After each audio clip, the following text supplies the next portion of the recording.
Hello everyone, my name is Sue Babin and I'm from the Village for Rhode Island Foster and Adoptive Families. Welcome to today's show, It Takes a Village. And today we're going to be talking more about kinship connections and some community resources that are available through AARP as well as through our project that's funded by the Office of Healthy Aging. And today our guests are Catherine Taylor, who is the director of AARP, as well as Shannon Dos Santos, who's our project director for the Village for Rhode Island Foster and Adoptive Families. So welcome, both of you. Thank you so much for coming. Sue. It's great to be here. Let's start off with you, Shannon, just kind of reminding the audience, what does kinship care mean? What exactly is that? Sure. And who's involved? Absolutely. So kinship care, often referred to as relative care, but that doesn't necessarily mean that you have to be related to a person that you're caring for. It generally means that you have a connection to the person that you're caring for. It could be a coach, a teacher, so anyone that you have had a previous relationship with in caring for that child. Great. Yeah.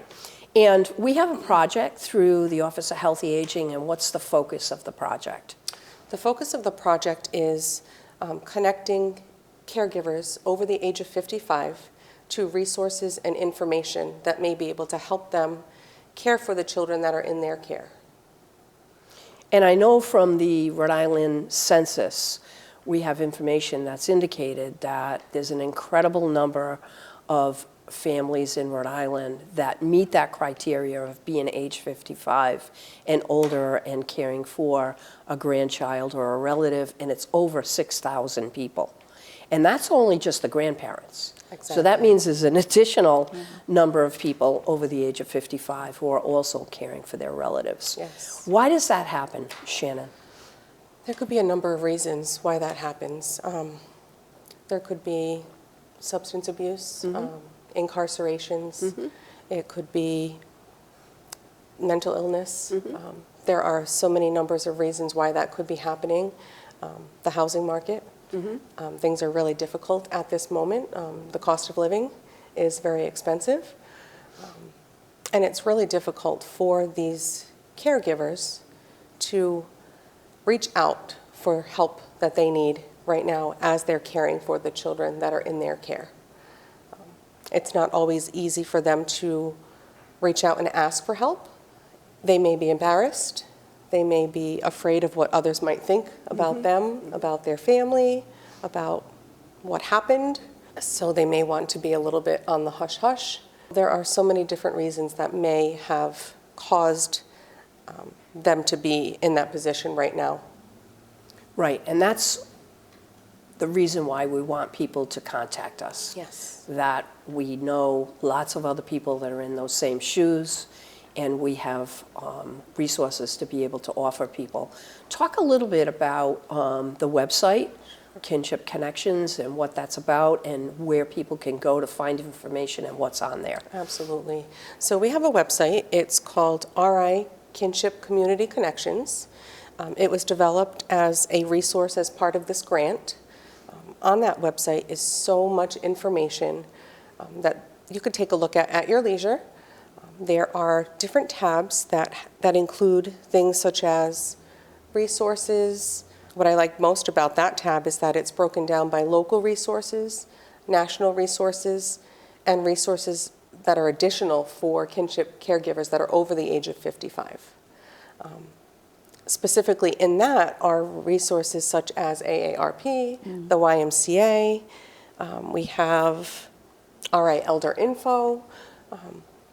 There are other tabs such as Learning, which has links to videos that are relevant to maybe older caregivers caring for children. It may be that they need a reminder or a refresher on how to child-proof their home, or how to care for an infant. Or there are links there that talk about trauma, because oftentimes children that come into care have experienced some form of trauma. There are facts and questions, frequently asked questions, a tab for that, and so much more on the website. There are calendar of events, which leads to our support groups. The Village for Rhode Island Foster and Adoptive Families, which is one of the partners on this grant, has several support groups that run throughout the month. And one is specific to grandparents. One is specific to kinship caregivers. That is an in-person group that runs once a month at the village location. And there are other support groups that run as well. Support groups are the way for people to get information. Sometimes you don't even know what the right question is to ask. So and true. so when you meet other people that, you know, are in a similar circumstance to you, they may be able to educate you on things and provide you with information and resources that you didn't know about. So let's just talk to Catherine a little bit now, and then I'm going to come back to you, Shannon. Sure. So Catherine, tell us a little about AARP. What is it that you folks do? And then we'll take it from there. Sure, so it's important to know, so I'm the state director of AARP Rhode Island, and we are a large national organization. In fact, we're the largest nonprofit in the country. So there's AARP, Massachusetts is, you know, our friend across the border, and our mission is to empower people to choose how we live as we age. We'll talk about that in a minute, because of course people who find themselves in a caregiving situation don't have much of a choice at all. But we do that through a lot of things. We have a lot of programming to support people in keeping connected and in keeping you know, their brains activated, keeping healthy, keeping informed. Financial empowerment is a huge part of that. So programming is one thing we do out of our office. We also share a lot of trusted information about everything from you know, Social Security and savings to health issues to caregiving resources, all of that. And we also do a lot of advocacy. So we do that at the local level to help communities be really livable communities for people of all ages. In fact, they say if you can make a community livable and really a great place to live for someone who's 80 and someone who's 8, you've made it great for everybody. So that's another sort of grandparent-grandchild connection. And you know, we advocate at the state level. That's what the state office really do, to make sure that legislation is going through that keeps people, you know, in long-term care and caregiving settings. Make sure everybody has what they need. Make sure people are able to hold on to their savings, are protected from fraud, all of those things. And we advocate at the national level too. Our national office certainly is very busy on Capitol Hill, but we work with our congressional delegation too on things like making sure that Medicare has the ability to negotiate the price of prescription drugs, which is important for the people taking the drugs, but it's also important for the family pocketbook. So, so that's what we do really on the state level, and it's a wonderful resource and a lot of fun, a great organization. You brought up a really good point, which is, you know, the financial information. A lot of the folks that we're talking about, especially individuals that are in their late 60s that are taking on responsibility of caring for a relative, they may be on a fixed income at that point. They may have retired. They may or may not be connected with DCYF. In many cases, they're not. And so they're not getting any financial resources. And so having access to information that can help them with financial planning, not only their own financial planning, but thinking about financial planning for the child that they're raising in terms of their education, just the cost of clothing and all of those kinds of things is really, really important. That's right, all that financial empowerment information. And, you know, people can go on the national website, aarp.org, and just, you know, find, there's so much information there about all of that. But we're also advocating for ways to make sure that people can strengthen their own retirement fund. So right now in Rhode Island, we are trying to pass legislation called Secure Choice, which will allow people who work for a private employer to save through like an IRA type savings mechanism for their retirement. And in Rhode Island, we actually have 172,000 people who don't have an automatic way to save for their retirement through their work. 175,000 or 72,000 people. And so that's important, for a lot of the folks that you're serving, but also as they're raising their grandchildren and trying to, get them as they go through high school, start thinking about how they're going to prepare for their own futures when they're by themselves, because Social Security is not going to support you all by itself. It was never meant to, and it won't. So we want to make sure that folks can just have that automatic way through their business, no cost to their employer. The employer doesn't have any obligation other than just the payroll deduction. And then folks will just be able to start putting away at a young age for their own future. And I'm thinking about folks who suddenly find themselves in a caregiving situation. Just make sure that you are as resilient as you possibly can be if you find yourself there.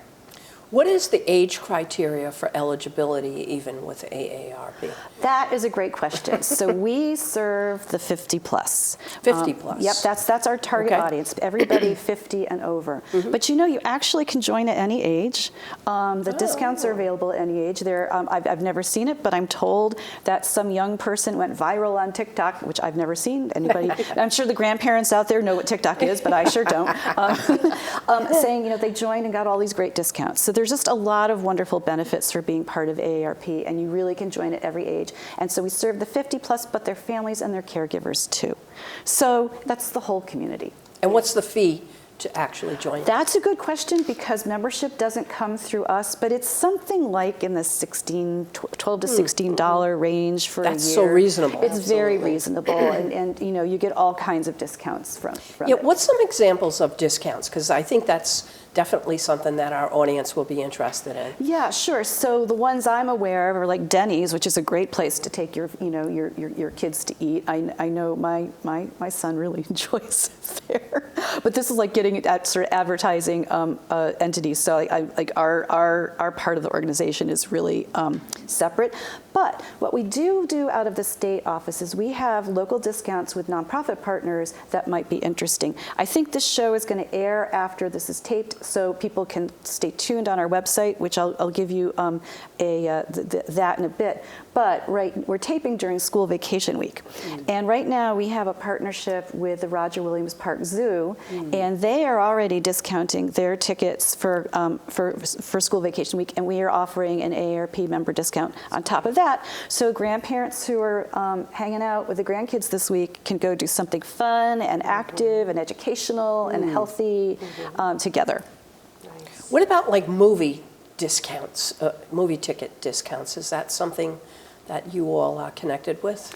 So no, we do not do that through our office, but what we used to do before the pandemic, and what we're about to start doing again, is occasionally we'll do something called Movies for Grown-ups. So if our grandparents can get out there, we'll have movies that are more tailored towards mature audience, but they're popular movies, and we will have we'll take over a theater for the evening and offer a free admission. Okay. So that might be a nice grandparents' night out. We do them right now online too, so we can talk about this too for grandparents who are feeling quite isolated because their kids at home. I mean, you can't get out. I know what that's like because I'm raising an adult son with a disability, and you are stuck, and your social life is non-existent.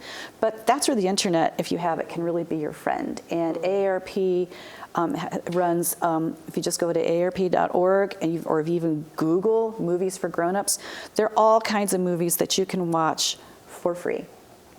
If you just can register and watch them. So that is a nice thing. If people were to go to your website, what would they see? Like, what are the categories that you have listed on the website? And that's aarp.org/RI. And first of all, you would see our events. And so, again, the pandemic changed everything for us. So our events became online. And we've kept along with that because there are a lot of people who find this really convenient. Instead of, driving a distance, in bad weather maybe they've got a cold themselves, tested positive for COVID, got a baby sleeping in the next room. It's nice to do something online. So we have a number of programs geared towards healthy living. We have a monthly healthy cooking demonstration with Chef Mary out of Newport, which is really, really popular and something different every month. If you sign up for it, we send you the list of ingredients so you can shop for or order those first. And you can even go back to our aarp.org/RI replays and watch all the old ones for free. We have a monthly Dance for All People session, which you can do if you are a professional dancer, you can do if you're a person in a wheelchair, if you have Parkinson's disease, and I would imagine it would be pretty special to do with a grandchild. We also have a monthly Tai Chi session, which again is great for balance, well-being, all of that. And we are starting, I think this would be amazing for the folks listening, the folks that you serve, we are starting a laughter yoga monthly class. Which it's not really yoga, it's more sort of guided, intentional laughter to release endorphins and stress. And I know our instructor who's going to do it, who's the president or head of the Providence Laughter Club, does this as a daily practice, and it really helps keep him together with the stresses of his life. So, you know, that sort of thing. Yeah, because we serve, we intentionally try to serve caregivers in general, and there are, I think, about 122,000 caregivers in Rhode Island who are caring for an elderly parent, a spouse with a disability or with dementia, or with an adult or a young child with special needs. So in addition to the ones who are raising, typically developing grandchildren. And so, you know, that isolation, that need for connectedness, that need for stress reduction, that need for, you know, to try to hang on to your healthy habits when who has an hour in a day to think about that, we try to meet people there. Nice.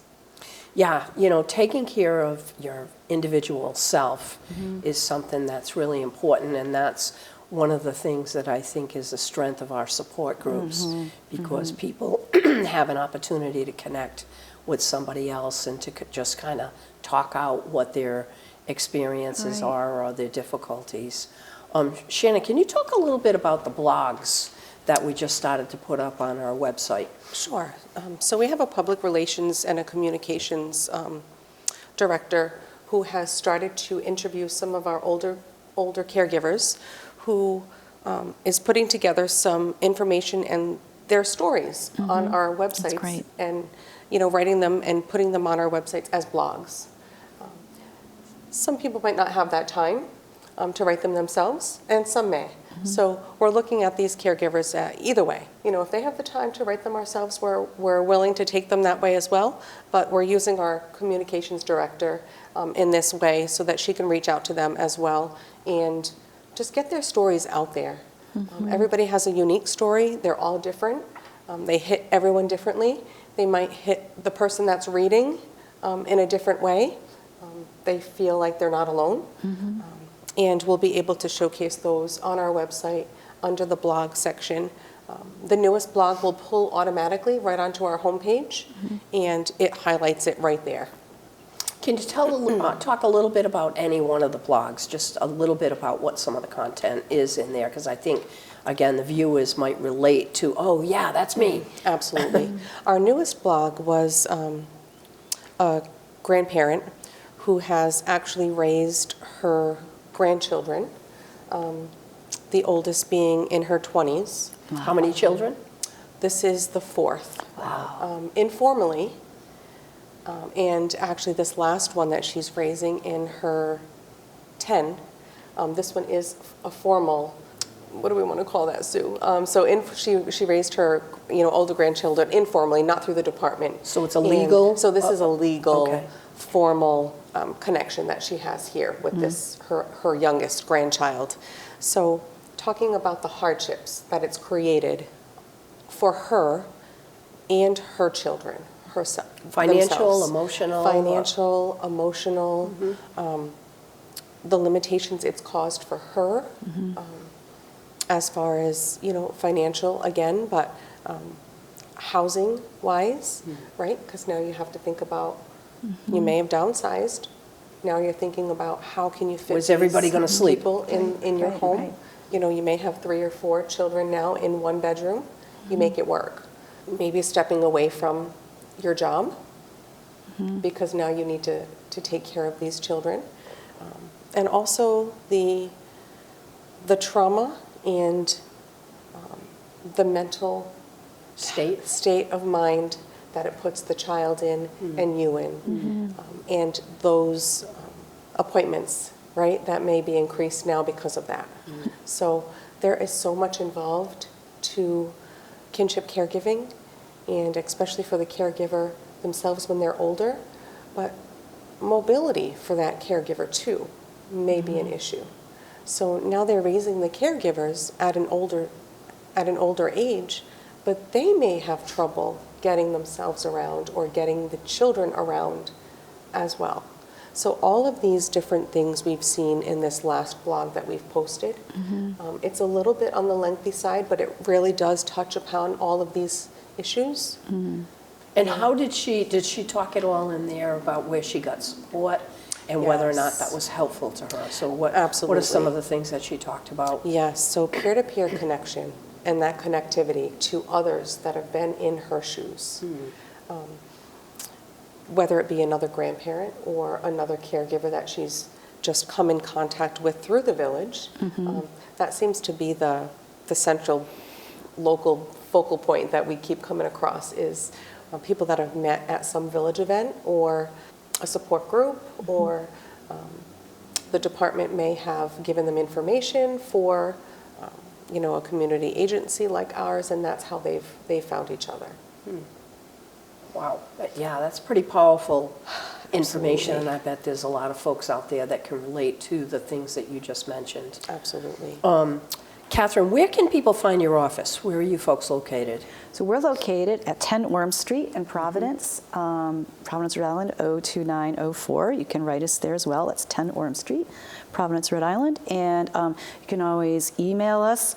I have to make sure I got it right now.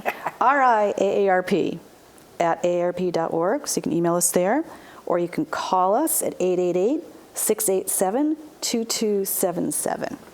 Do people typically just walk into your office, or how do people?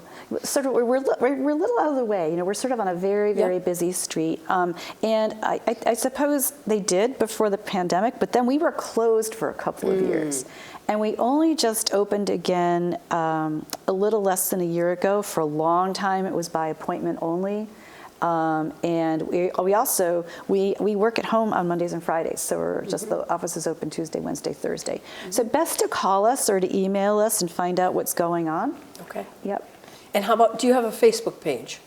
We do. People can actually go to AARPRI, Facebook and Twitter. Yep. And we have a lot going on our Facebook page. And I should tell folks too, one of the great things we do, and we're conscious that not everybody's online, so we try to reach people by phone as well. We do a teletown hall once a month. It changes. It's always on a Thursday at 10 o'clock, but it isn't the same Thursday. It depends on the guests that we get. And you can go on our website to get the number to call in if we don't call out to you.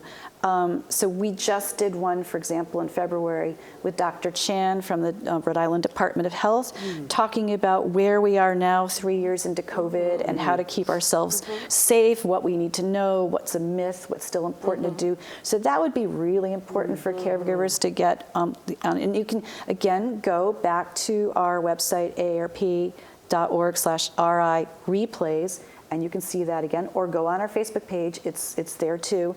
And we have one coming up that might be really interesting to the folks that you serve, to grandparents on a fixed income, on March 2nd, right? That's the Thursday. I want to say the 3rd. It's the 2nd at 10 a.m.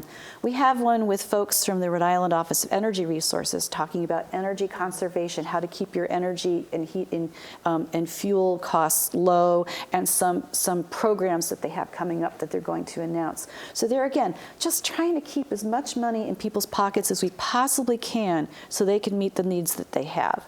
And we will have one then, the next one after that, really important too, because grandparents raising grandchildren are so isolated and are, the potential victims of fraud because they can be sort of lonely and kind of on edge.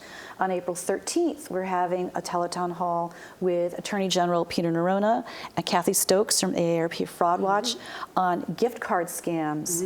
And people, in all these teletown halls, we will have a conversation with the expert, and then people can, like a radio call-in show, get in the queue to ask their own questions and get their own needs met too. So really important. With the cost of living going up so high in the last couple of years since COVID, what are some community resources that families could go to for heating assistance or utility assistance? Do you know? Are you aware of some? So no, that's why we're going to be doing the teletown hall to get those out there. But a great resource in the state of Rhode Island is The Point. Yes. Which has information about every possible need that you can meet. I'm sure they refer to you. Yep. And that number is 462-4444.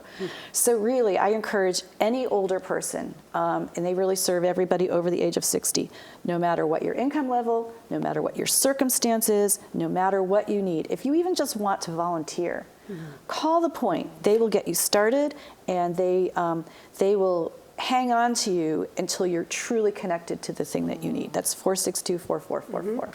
Right. So that's the one stop for whatever you need. I think the local community action programs may be a resource. Absolutely. And we may want to get them on one of our upcoming shows to talk about Great. the resources that they offer to people that are in the local communities, because I think they do help with heating assistance. And sometimes it's just a matter of asking. Yes. Whether it's your cable company, you don't necessarily need to go through an organization to get that support, but just, contacting whoever it is that you're doing business with and asking whether or not there's a discount available to individuals. And I think people don't even know that. Right, because of your age, whether you have military service, certain situations, your income, you should always ask. Don't feel proud about it. It's your money. People put there for a reason. And again, right, those local community organizations, they know what's going on the ground the best, but you can find them all through The Point. Just tell them where you live and they'll connect you. Right. Well, it's our show is actually coming to an end, That so was let's. fast. I know that was fast. Let's close with Shannon. Tell everybody the website and the phone number if people would like to get in touch with you or Sure. us to find out some more information about our project. Sure. So I am the project coordinator for the village, which is rivillage.org. And the project that we're talking about here today is RI Kinship Community Connections, kinshipcommunityconnections.org. And you can reach us at 401-481-5483 or email us at admin@rivillage.org. And Catherine, the phone number and an email address for AARP. Sure. First of all, the website, aarp.org/ri, where you can see our events, which are just almost always free. You can see the legislation that we're working on, and you can see opportunities to volunteer as well. We have some things you can do at home on the phone. So if it's something that would help connect you with other people, that would be great. You can also email us at aarpri@aarp.org, and the phone number, which is toll-free, is 888-687-2277. And again, that's AARP Rhode Island. And if you're interested in connecting with the Massachusetts office, you find your way to us, we'll connect you to our colleagues in Massachusetts. They're a great team. Great. Well, thank you both for joining us today on our show, It Takes a Village, and our focus on kinship community connections. Thank you so much. Thank you, Sue. Thanks, Sue.